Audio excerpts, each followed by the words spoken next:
So the first thing we wanted to say was welcome to the post Prestige / Christmas live stream. So hello. Hello. And just before we get started, we do have like an airline sim event, which is our other game. So if you guys weren't aware, we have two games, Prosperous Universe and Airline Sim. And there's a airline sim in-person event in Germany this weekend. So if any of you guys are located in Germany, we just wanted to quickly tell you about it so you can just come and meet us. Most of us will be there. So if you want to come and say hello, you don't have to play airline sim. It's totally fine. So Lena will quickly tell you what that event is like. Yeah, sure. We're meeting this Saturday in Stuttgart, as Nick said. It's going to be our traditional Christmas airline sim meetup. And we're going to start off by taking a tour of the Central Station building site in Stuttgart, which is quite huge. But after that, we're just going to be roaming around the Christmas market, which is going to be very cozy, probably. So feel free to join us. We have a thread in the airline sim forum. Just type in Christmas event, you're going to find it. And yeah, feel free to come along, say hi. Okay, great. And if you guys like want more information, just message any of us in Discord and we can send you the link or whatever. It's pretty easy, I think, to find online as well. So it's airlinesim.aero. Is that what is yeah. That's the website, yeah. So airlinesim.aero.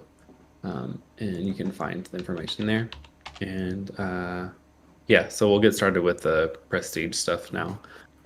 So as people are joining, I mean, I know we had the sound issue, but I guess we can just still softly open this discussion.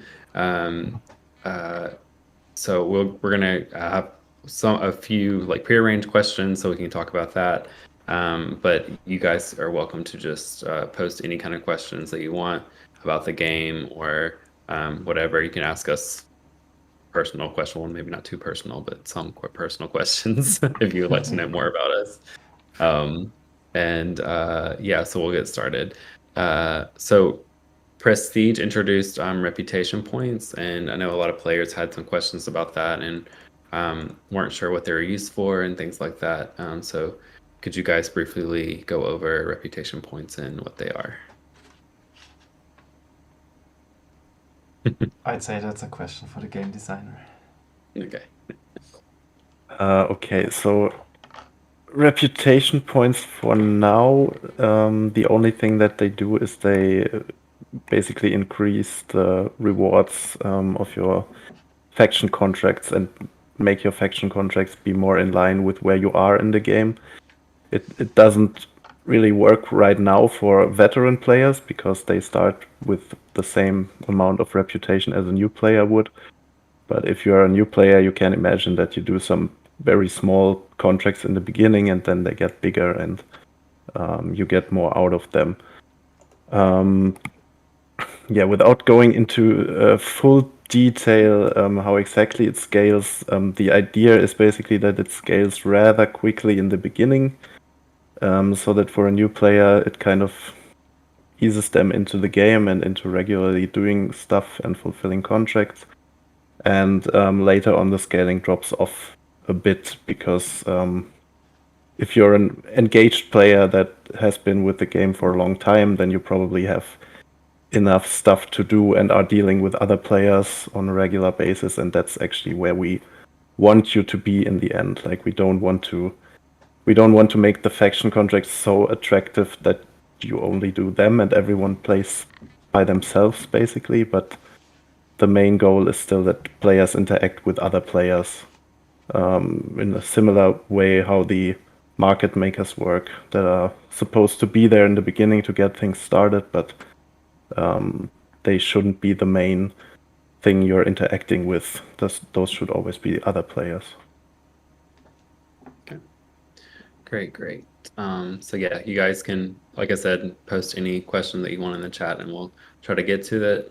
All that we have right now is Saginaki wants to know about Molt's hair routine. The hair routine, okay, that's very easy. Usually I try to delay the appointment at the hairdresser as long as I can until my wife says, now you need to go, and then I go. That's it. That's no secret. And if we have a live stream, I have to delay it, obviously, because you guys see me with long hair most of the time, so But now a haircut is overdue, really. So hope that helps you, Saganaki. For real. Well, it's a great money-saving tactic, I would say. It is. I have a question for our viewers. So we have those reputation points now, and in the back of our mind we have the idea that we can use those points for something else, another game mechanic entirely, in the future. And I'm giving an example here. I'm not going to say that we will implement that, but let's say, for example, we limit the way or the places where you can create bases. For example, if you're from Castillo Ito, you can only have maybe one base in another faction space. But if you have a high enough faction rating for them, you might be granted more permits. That could be an idea to make things more interesting. Then, of course, we would have to change the system so you can earn faction points for another faction as well, not only for your own. That's one idea, but I'm really interested in your ideas. So if you have one now, write it in the chat. If not, then maybe in the forums. Because I think there's a hidden potential what we can really do with the faction points.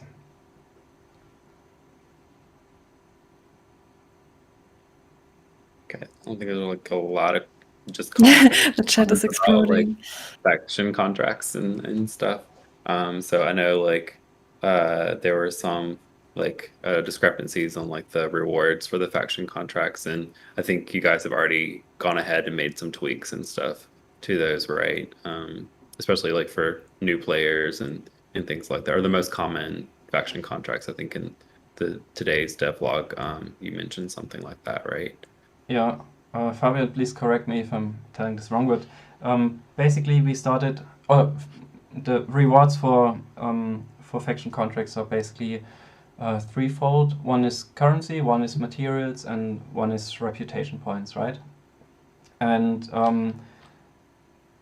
we started out, or Fabian did some calculations how big the rewards should be for the different missions, and it depends, for example, how far you have to fly, or how much the materials you have to provision are worth, and stuff like that.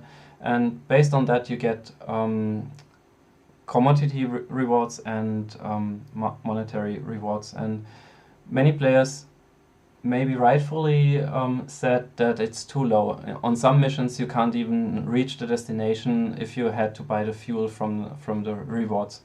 And so we looked at that and given some time really, and now we decided that we want to change that, and we are increasing the reward value for the 4 most common faction contracts. And I did implement it, but it's not live yet. I think we're going to deploy it tomorrow morning, maybe. I'll have to see. But that should help with that. And the reasoning behind that is, as Fabian said, the faction contracts should not be a no-brainer where you can earn money no matter what, but you should really look at them, decide if they are worth it to actually do it. And some players said that could be a problem for new players because they can't really estimate how much the fuel will cost them, or they don't have that kind of insight an older or more established player really has. And so we want to make it a bit easier for them so they don't bankrupt right after the second faction contract they are doing. So that's the motivation behind raising the reward a bit. Great. One player asks, or RNG0 asks, has the changes to glass and AML recipes changed the market as desired? I think it's probably too early to tell, really. Yeah. Players just need to adjust their production a bit, and then we can see the effects of that. That's always the difficult thing with these long-term games, that the feedback you get as a player and as a developer takes a while. Yeah. I even got a message a couple of days after release telling or asking if we did change the recipes. So even though this has been in the forum for quite a while and we are talking about it in the devlogs, not everyone reads them or gets the news, so it takes a lot of time for those players to adapt because they're now basically 1 week behind or 2 weeks behind, and have to adjust their production lines. So this will take a while. Yeah, right. And just for the new players that could be listening or in the chat, we do a devlog like every single week. It comes out on Mondays. So if you check our website under the news section, there'll be a devlog, and it's also posted on like Discord and the social media channels.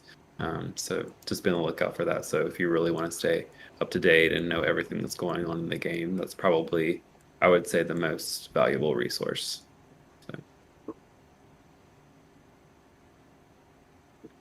Someone mentioned that they think that prestige could be a way to inspire competition between factions. Is that something that was like the purpose, or maybe not the purpose, but a side effect of doing the prestige release is increasing competition between factions? I'd say so far not. We haven't really planned for competition between the factions with that release, but it could become part of that. Not directly. Mhm. Okay. But the faction reputation specifically could play a part in future politics and gamey conflict systems that we might add. But none of those are really designed or decided upon in detail.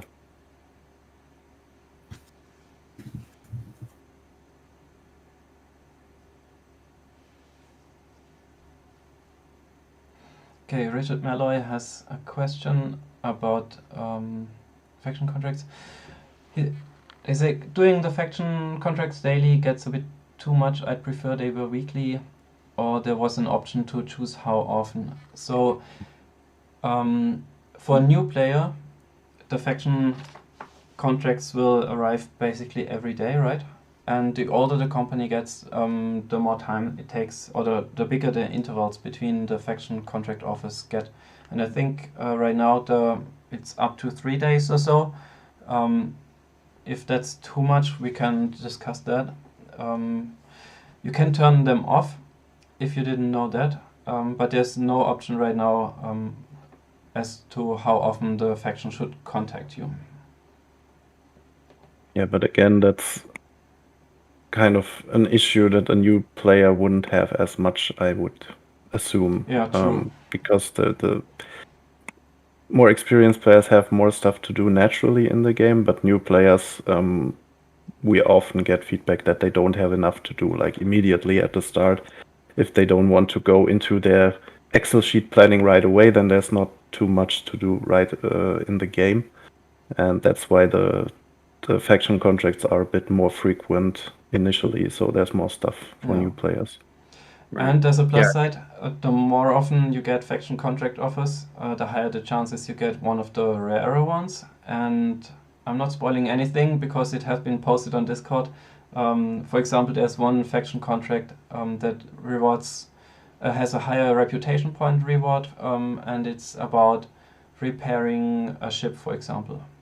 And that's something, and the deadline on that is way higher, so you could take that if you want to repair your ship anyways, or had in mind to repair your ship, and just take the contract and get the reputation points. And we're not going to say what contract types there are. There's 10 in total, but I think not every single one of them has been discovered yet, so to speak. At least not publicly in our Discord. Yeah. Marco Doe asked, do we release deploy every week? I'm not sure if he's asking about like our content releases, like Prestige, or a different kind of release. But releases are normally like a few times a year. So if that was your question, like we had a release this week, but it's not like something we do every week. So I would say somewhere around 2 to 5 releases a year, depending on basically the planning, what the priorities are for the year. But yeah, some years we have like 4 or 5 releases, and other years we have a fewer. So just I think it's around like one every quarter or something like that. I think that's what we normally aim for. Yeah. And the exception, of course, is bug fixes or other technical stuff that we just have to do. And but those smaller deployments are usually only announced like half an hour before. Then we do the deployment, and then everything's back to normal.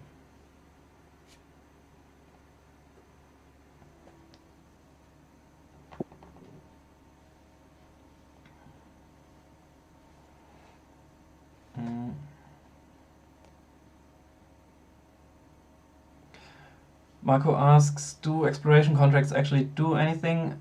I thought I might discover new information about the planet, but I haven't noticed anything yet. No, right now not. They don't do anything.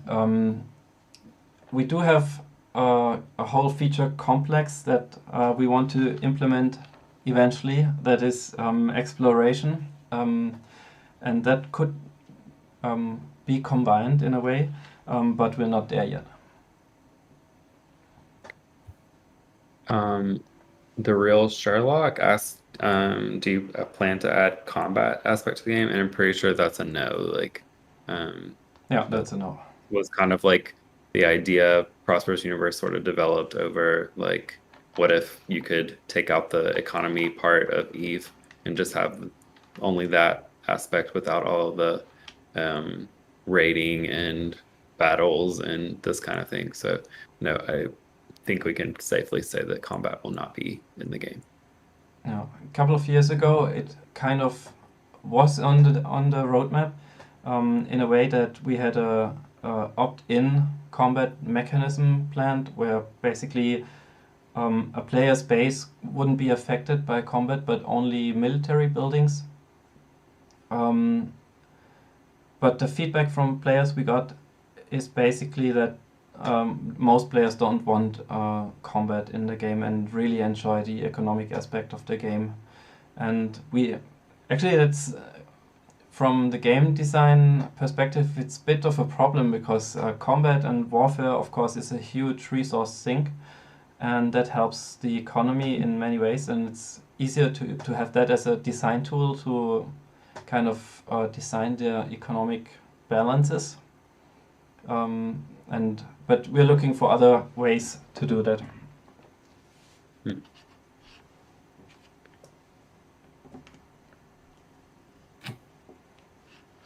Sam Burns asks, are the material values in faction contracts tied to the markets, or are they fixed by us? That's a good question. They are not tied to market prices right now, and we are skeptical of doing that because it would probably enable all kinds of shenanigans on the player side, where they can like buy out certain markets, drive up prices, and then do the valuable contracts with the stuff they bought for cheaper prices in the past. And we don't really want to make it too gameable. And yeah, so we'll tweak the values if need be. We are going to tweak them very soon, as Michi mentioned. But yeah, we will try to get to the correct values this way, and without tying them to market prices and potentially introducing some weird side effects into the whole system.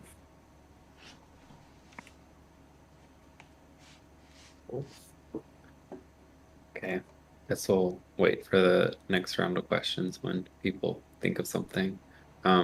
Anyone have any exciting Christmas plans? This is also a Christmas live stream, so Right. our holiday live stream. So New Year's is also included. Driving a lot by train, visiting family in different places, so it's gonna be a lot of Deutsche Bahn. Well, good luck. Yeah, thanks. And you guys? Not I'm much. playing board games. Oh, that's Board games. Nice. Didn't get to play board games for like Oh, years, it feels. same. I don't even have any. Really sad. No, I think we're visiting family, maybe even until New Year's Eve. So yeah. Nice. That's good. And yeah, I'm just going to Bavaria to visit my partner's family. So I'll have a very German Christmas. So it'll be fun. I would like Germany. I like German Christmas. It's very stressful, I think, going home to the US. It's very long flight and always there's delays and yeah, it's expensive. So I'm just always try to delay it if I can to like beginning of the next year. Because usually everything's just a lot smoother. But yeah, sometimes, family is like, no, we want you here at Christmas. So then I have to go. But No choice, not yeah. this year. Get the full German experience. Yeah. Yeah. Okay. Let's see what we got.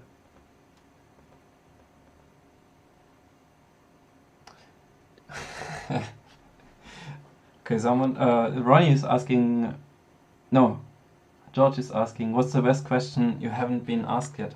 That's a good question. I'm not sure.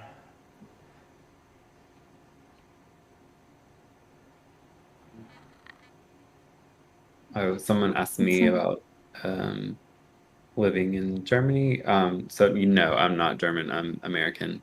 And yeah, my German is like it's been a work in progress for many years. So yeah, I can sort of speak and I understand a lot, but yeah, it's not as fluent as I would like it. But yeah, it's something I really just have to like do probably like every day after work or something. I have to kind of come up with a schedule. So hopefully I'll do that as a New Year's resolution, and the same New Year's resolution I've had for the last like 4 years is like learn German. So one of these years is gonna go through. Yes, we do it. Yeah, and we're not really helping the rest of the team because we switch to English every time Nick arrives. Yeah, Maybe we shouldn't do that. yeah, I still appreciate it because some days it's nice. Yeah, it's too much. Let's see.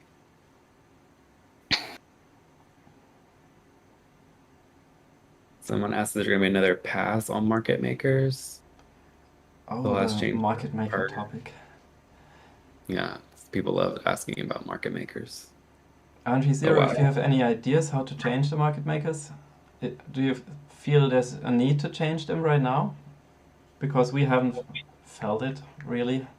I'm looking at the market maker statistics from time to time and it seems fine. But if you think otherwise, let us know.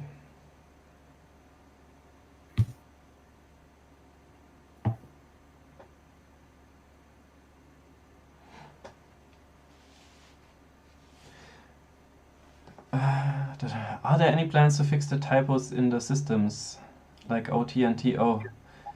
No, I'm not going to fix them. There was kind of a mishap that happened during the creation of this universe. I did know that the code in the world generator had a bug that didn't check if it was randomly generating system names and or sector names. It is. I think it's sector names. Or is it? No, system names. Anyways, and there were duplicates, and I fixed that, but it was on the wrong branch. I didn't merge it in the main line, and then during the universe creation, I forgot about it, and in the end, it was just a mess. And it still is. Sorry about that. Happened. Creating a universe isn't something you do every day. Yeah. True. Someone wants to know whether there will be a contest to declare which faction is the legitimate best faction.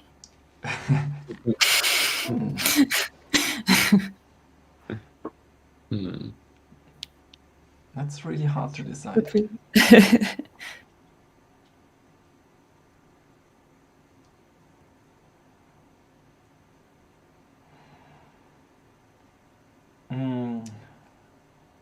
Another question from Sam is, now that we are a couple of months after introducing ship upgrades, what do you think about the state of the shipbuilding market? That's a good question. I think it's in a bit of a sad state, really. Trying to get ship parts is still hard, and they're not as active as we would have wished for, but I think it's more active than before. Yeah. but it has been some time that I've been looking for ship parts actively. I don't know. Fabio, what's your opinion on that? Yeah, from what I've seen, it's not a lot, Yeah. but yeah, there's a bit more going on, but I think most of the time people are probably still looking to build or sell complete ships maybe, or raffle them in a haiku contest maybe. Yeah. It seems the yeah. way to go. So if you want to ship, join the haiku contest. But there's another really cool service that I saw. It's a while ago, or has been, and I'm not sure if it's still active, but it's from the corporation GTU, and they have a Google thing, Google, how's it called? Survey thing, and then you can just enter all the details. I want that ship or I want that ship parts, and then you send it to them and they'll get back to you with a contract or some kind of way to get you the ship parts, and they get their money. So, and it's being Cool. handled outside of the game, and it's really cool. I liked it. Nice. Yeah, very nice. So there's ways to actually, or it seems there are corporations that are building ships and building ships for other players as well, but they're not selling the parts on the market, but in bundles, so to speak, outside of the game.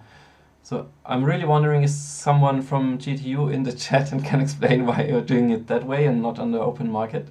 I'd be very interested. Let's see. George asks us what's our favorite meal to cook and then presumably eat. Ooh. Oh, he's cooking right now. Yeah. Multitasking. Anyone have a favorite meal to cook? I just love my reds with some drinking water. COF. Your what? Your drinking water. What was the first one? My reds with drinking water. Oh, rats. Good one. My The favorite vegan meal. meat patties. Yeah, they're also good. Okay, not related to the game, but I love fish, so I usually do like salmon and like vegetables and something like really quick and easy and healthy. And that's my kind of go-to is like salmon and broccoli and mushrooms or zucchini or something like that. Oh, Throw it that's all nice. in the oven, and it's pretty quick and easy. So Nice. sweet I like potatoes, I chicken. love sweet potatoes as well. Yeah. I'm mixing some They're like, yeah, normal maybe. potato team. I'm actually a potato wedges Yeah, a you're lot of probably times. very German. So True, potatoes yeah. are usually the trump all other potatoes. What can I say? hmm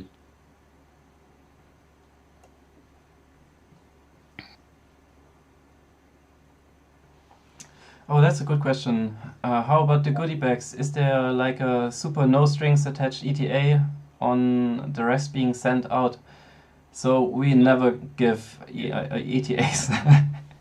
No, I'm kidding. But that's a good point because Martin wanted to be here, and Martin is in charge of sending out, ordering the goodie bags and the stuff, and sending them out. And I think he's going to wait a bit until next year, early next year, to see how much more goodie bags come in, and so he can order some stock because he's out of stock.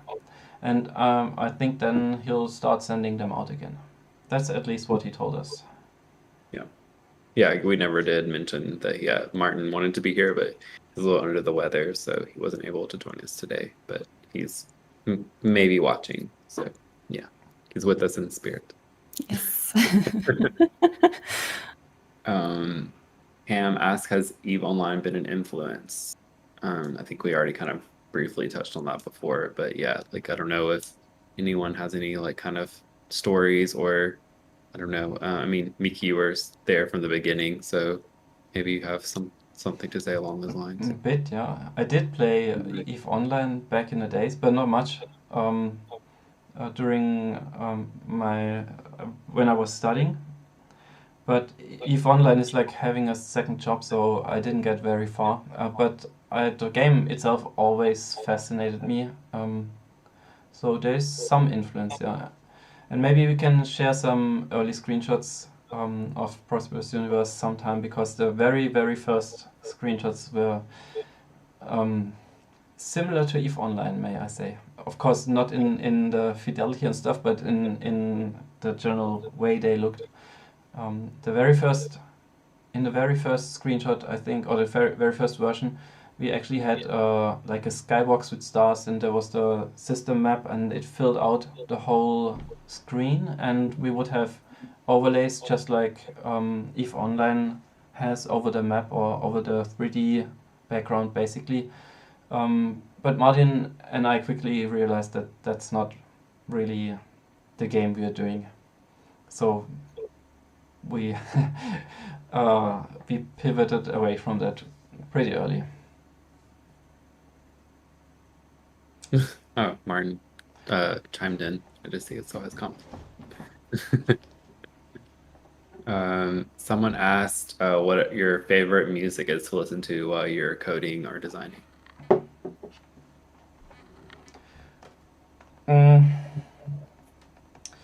I'm not listening to too much music when I'm coding, and I also cannot listen to podcasts while working. That's just too distracting. But usually it's drum and bass, some sort of the more of the vocal, calm drum and bass. So that works for me. Yeah, if I have music put on, then it's just my usual all kinds of heavy metal playlist. Nice.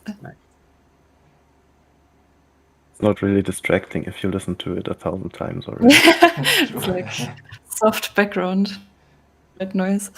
I think like I'm one of the only people I know of that like just can't listen to music while I work. Like if I do, I'm just super distracted. I can't read Same. anything. Like it's just like the noise from the music or whatever just totally distracts me, and I will have to read one sentence like 10 times to understand it. So I normally have to just work in silence. If it's just like maybe basic emails, then I may cut on some like instrumental music from like, I don't know, Fire Emblem, because I don't know, I really like the music from that franchise. But Nice. Yeah. Some OSTs. mhm.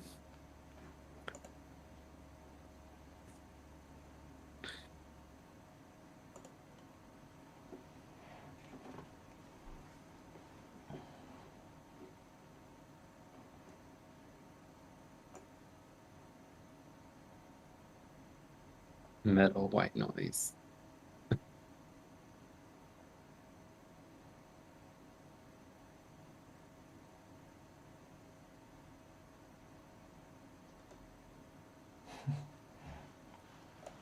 So Martin, have you been lurking in the shadows the whole time? He's watching. He's always watching.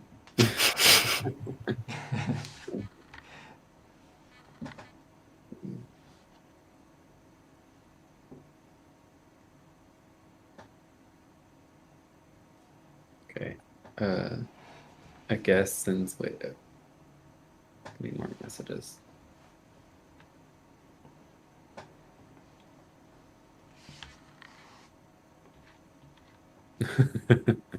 Martin said that.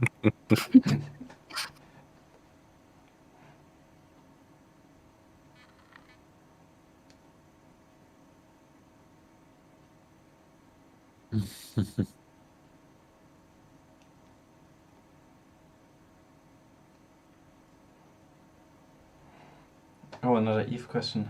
So is there a PvP aspect? Not in a military sense. There's only economic warfare, if you want to call it like that. But yeah.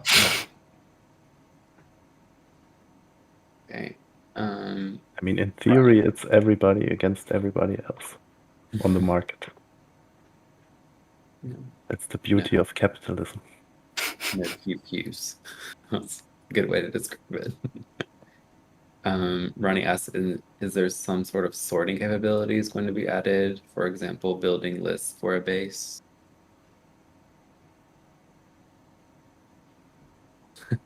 We get Martin says it sounds like a the pro feature. sorting and yeah, it's a pro feature. Sorting and filtering capabilities questioned quite often, and the answer is yes, we want that, but not just for a single command. We want it everywhere basically, and we simply haven't gotten around to come up with a system that would allow any table we have in the game or any list really to be sortable. We have to look into that. I think we had this question a while ago, but it was something that we always kind of mention, like, what does the future look like? So what was coming next after Prestige, I think was the exact question.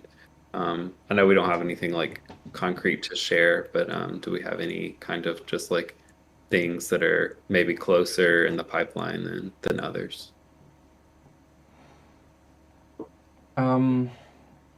Yeah, I think we can share at least a little bit. So in the last few months or weeks, we have been working with a freelance designer, and we are looking into the option to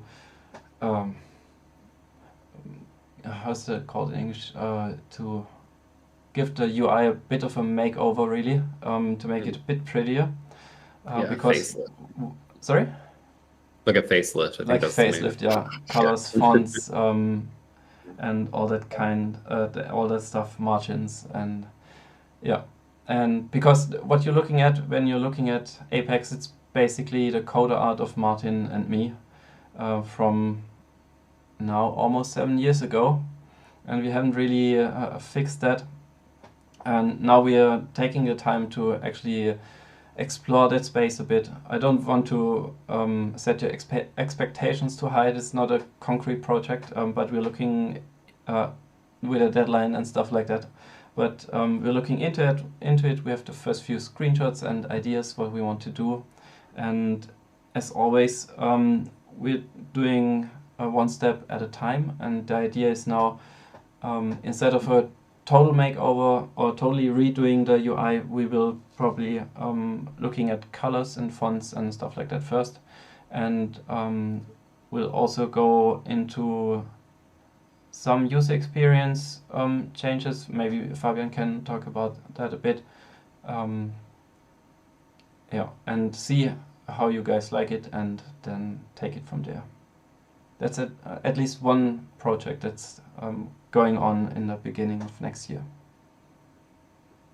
Yeah, to add to that about the user experience, I hinted some things in today's devlog already. We're basically planning to revamp the new player journey a bit, where the game guides you more through the game loop at least once. Game loop meaning you set up your base, you build some buildings, run your first production, ship your goods to a commodity exchange and sell them, or set up a sell order at least. So it's not as easy to get lost in the process, because right now we just have this UI tour in the beginning, and then you're kind of on your own and have to find your way. But yeah, we want to use this tour mechanism a bit more in the future, and yeah, also maybe in the process of giving the UI a facelift, also add some new context-sensitive things where certain buttons might light up when there's something for you to do, or give you a warning state when some, for example, your production lines came to a halt, stuff like that, just to make it easier to get what's going on without first spending hours analyzing where everything is. So that it's just easier to get into the game in the beginning. All right. Yeah, someone mentioned that I was excited about the visual upgrade, and yes, very excited. It's been my most requested feature. I know that's probably not the the sentiment for the audience, but yeah, it's like one of the things that kind of you need for marketing, and you want to be able to capture the viewer's attention, even though that might not be the focal aspect of Prosperous Universe's graphics and stuff like that, but just from a marketing perspective and getting new players into the game, it's really, really important. So yeah, really looking forward to it, and always excited to see the new what are they called, like Mockups? yeah, mock-up. Yeah, exactly. That's what I'm looking. Someone says keep it dark themed.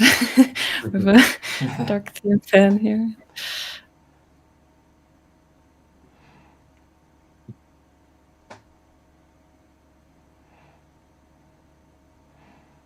John writes, I like the current UI. Looks like I'm working and trading in real life.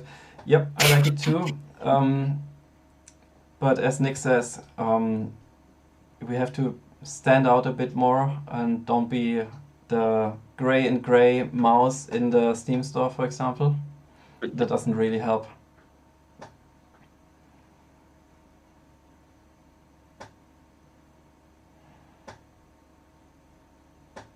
And now that Prestige is released, we also have to think about adding more endgame content. And I know you want to know what we are going to do next and what we're implementing, but we cannot really tell because we don't really know yet. We're going to talk about that later this week. But I mean, Fabian did work on infrastructure and politics, and there's two finished game design documents which just need implementation. And yeah, The easy part, right? The easy part, yeah. Having ideas is so hard, but actually implementing them is easy.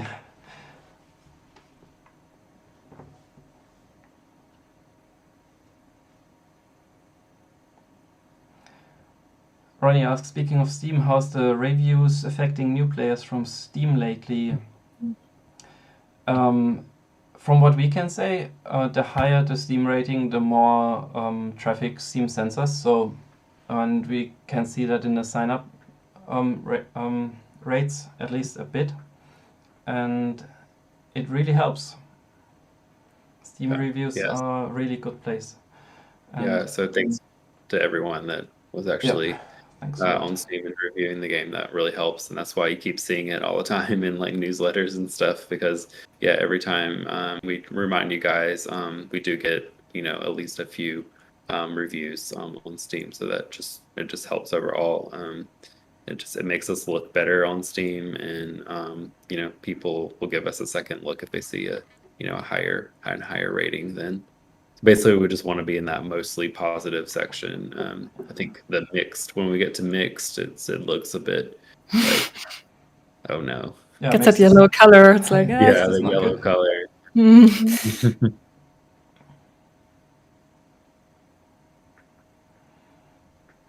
So Fabian, George asks, what does a game design document look like? I don't say it's a cobbled mess of text and numbers. I mean, it really depends. It's nothing spectacular. Like usually, it's either a Google Doc or a Google Sheet, or sometimes both. Where in the document the general what the feature is supposed to be and how things are supposed to work with each other are laid out, and then in the spreadsheet there's the more crunchy, concrete content, formulas and numbers and stuff like that. And then we just have to figure out how to implement it and how to maybe break it up into smaller packages, stuff like that. Yeah, really gave me more of a appreciation, I think, for game design once I saw one of the documents, because they're very detailed and long in a good way. So I was like, wow, this is really cool. Yeah. And I mean, they help a lot. They help so much in knowing what everyone is talking about, and because sometimes we are in game design meetings and everyone has ideas how to do that and this, and but in the end, it's nice to have one consolidated document where everything is in there, and so everyone knows what's going on. And Truth is in there. yeah, but to be honest, it's only the one source of truth until it's implemented. Then it's the code, basically. Yeah, that's true. The code And will reveal the truth. what we haven't done in the past is, if the code evolves, if we fix things or adjust things, then it only makes the changes only sometimes go back into the design document. Sometimes they do, especially if it's just a formula that we adjusted also. But yeah, usually then the code is the truth. But we can pull it off because we're such a small team and everyone has access to the code, basically. Yeah. Okay. Oh, we do have code documentation. We have documentation in the code a bit. Yeah.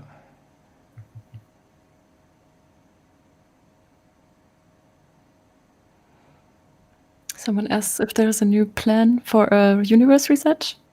Yeah, tomorrow. No, I'm kidding. Surprise.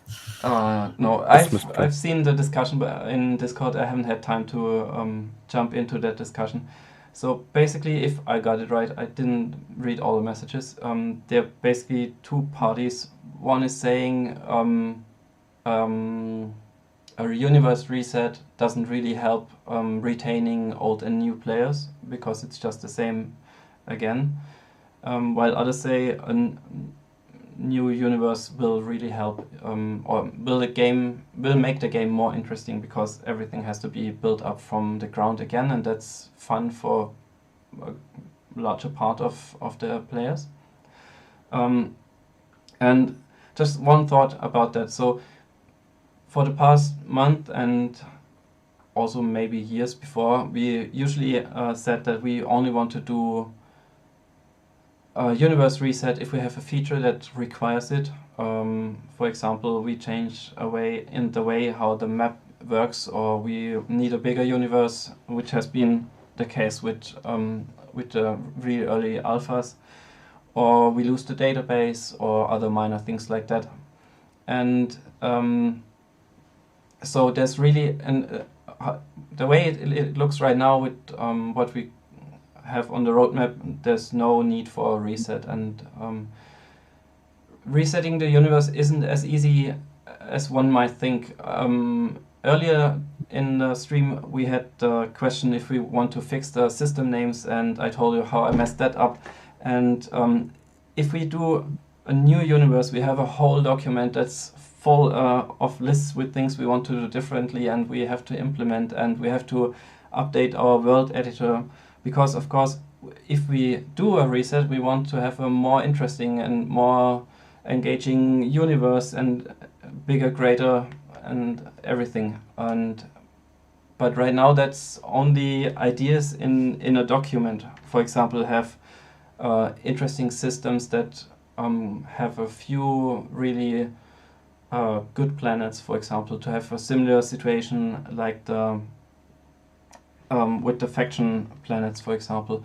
But the current world editor just doesn't have that. It's just a number, a random number generator, glorified, but still.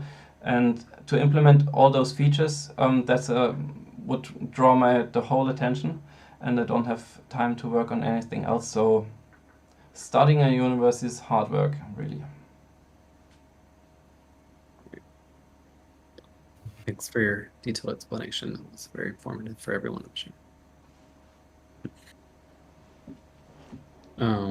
Okay, so we've been streaming for 55 minutes, I think, around.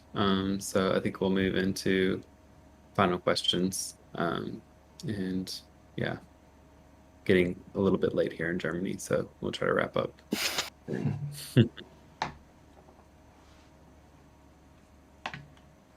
Will there be a modding ability eventually?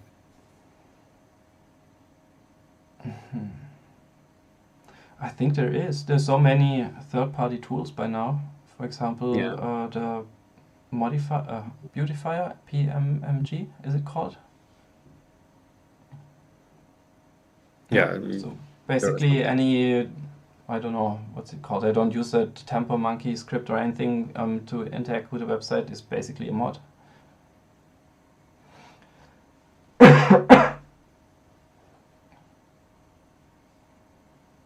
Ronnie wants to know our shoe sizes. German ones, European ones, US ones. I don't know, Ronnie. Do you want European sizes or American or what? Have to open a converter first. Yeah. I think I know mine. I'm like 9.5, 10 in American, and then I'm like 43, I think, in European sizes. I think I'm 40 in European. I don't know what that means for your sizes. Yeah, well, it's different for women. I think in the US, I don't know. Oh, it's like a whole mess. They get separate. That's what I'm not sure on that. Okay, so European sizes is fine. Nice. So I'm consistently 43.5. 43 is too small and 44 is too big. A healthy middle.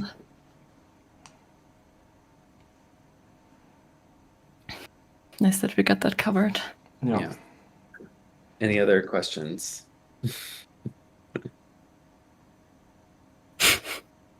That's true, Richard. Let's meet at the Christmas market in Stuttgart on Saturday. Looking forward to getting to know all of you. And if you're there, I'm going to share my shoe size as well. But until then, I'll object. Relevance. It's an event exclusive information. Will you get a haircut before though? No. Hey, maybe. It's more interesting. Mark said his shoe size is just right.